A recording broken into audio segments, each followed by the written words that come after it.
DWFO 87.5 Republika ni Juan ng Presidential Broadcast Service, operated by the Government of the Republic of the Philippines, broadcasting at 25,000 watts. Ang studio at transmitter ay matatagpuan sa 4th floor ng Philippine Information Agency Building, Visayas Avenue, Quezon City. Ang DWFO 87.5 ay pinangangasiwaan ng mga electronics and communications engineer and technician na pawang mga lisensyado ng Professional Regulation Commission. Engineer Rodentor Domingo, PECE 0001385. Engineer Emil V. Lagman, ECE 0069057. Engineer Rankin Ivanger O. Pomor, ECE 0065998.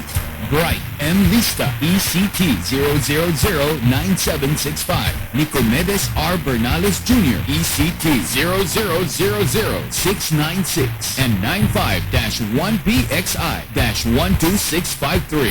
At Norben G. Redome, ECT 0020831.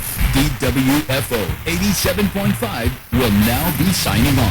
Maraming salamat, Karepublika, hanggang sa isa na namang masaya at makabuluhang araw ng tugtugan at impormasyon bukas. Dito sa Republika mo, Republika ko, Republika nating mga Pilipino.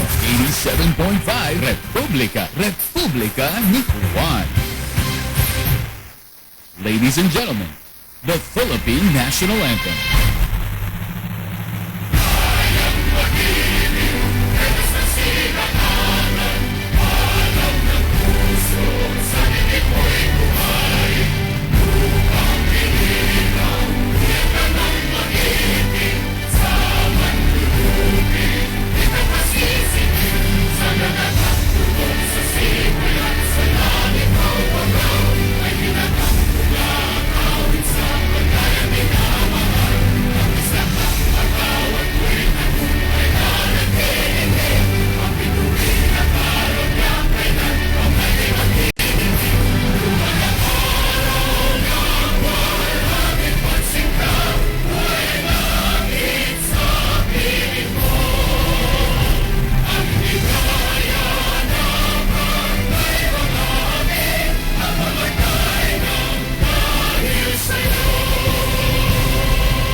Lumipas na ang magdamag.